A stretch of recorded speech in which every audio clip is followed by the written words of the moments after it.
Nou, ik zal eerst even kort vertellen hoe het ontstaan is. Nou, een 4 tot 5 jaar geleden kreeg ik het idee om een boek te schrijven.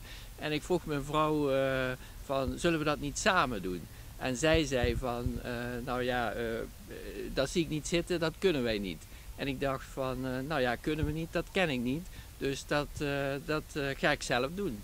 En daar ben ik aan begonnen en dat viel niet mee. Dat was een proces van vele ups en downs. Maar ja, ik heb het ook doorgezet en morgen, dus vrijdag 13 april, verschijnt het boek. Oké, ja, en eigenlijk over. Het boek gaat over 2 gezinnen die verplicht moeten evacueren tijdens de laatste winter van de Tweede Wereldoorlog. Ze moeten evacueren naar Friesland.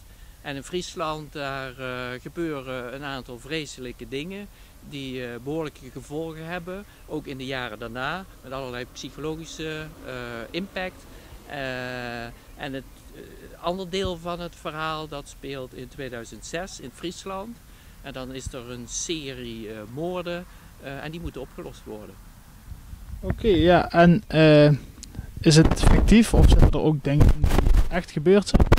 Nee, in principe is het een volledig verzonnen verhaal, dus fictief. Ik heb me wel laten inspireren door allerlei verhalen hier uit de regio over die evacuatie, over de oorlog. En ook verhalen van mijn oma. Die hebben in ieder geval mij geïnspireerd om vanuit een bepaald gevoel te schrijven. Ja, zo is het tot stand gekomen.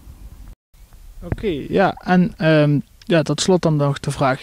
Is het boek ook al dan ergens te koop en kunnen mensen het bestellen?